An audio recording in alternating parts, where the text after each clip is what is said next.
Commençons par l'eau. Une structure de santé doit disposer d'eau en quantité et en qualité suffisante. Une eau de qualité est une eau sans pathogène. L'eau ne doit contenir ni virus ni bactéries et présenter la bonne dose de chlore résiduel libre. Avant d'être traitée, l'eau ne doit pas être turbide. Elle doit être claire.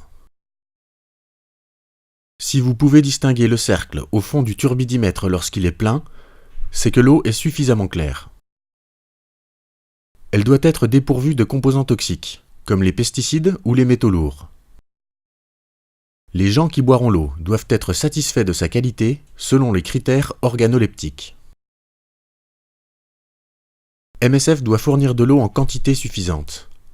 La quantité nécessaire dépend du type d'activité.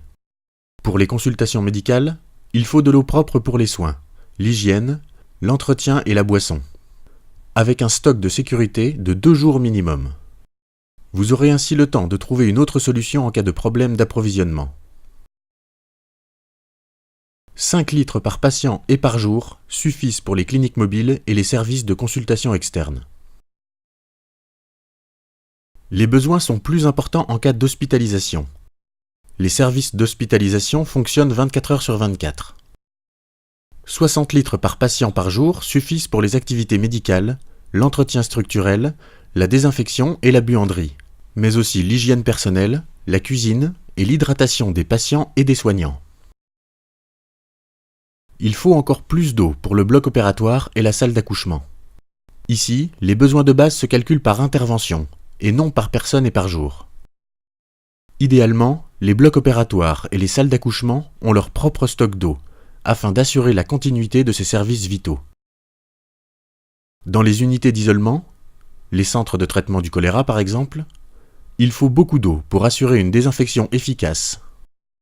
Compte tenu de la gravité et de la contagiosité de cette maladie, la quantité d'eau stockée doit être assurée pour 3 jours.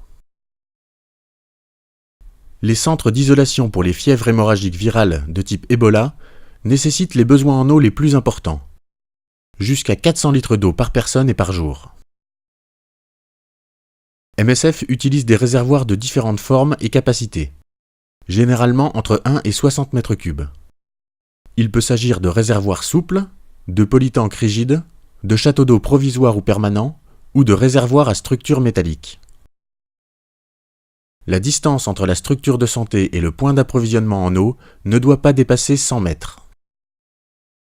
Lors de votre calcul des besoins, souvenez-vous que jusqu'à 20% d'eau est perdue à cause des fuites.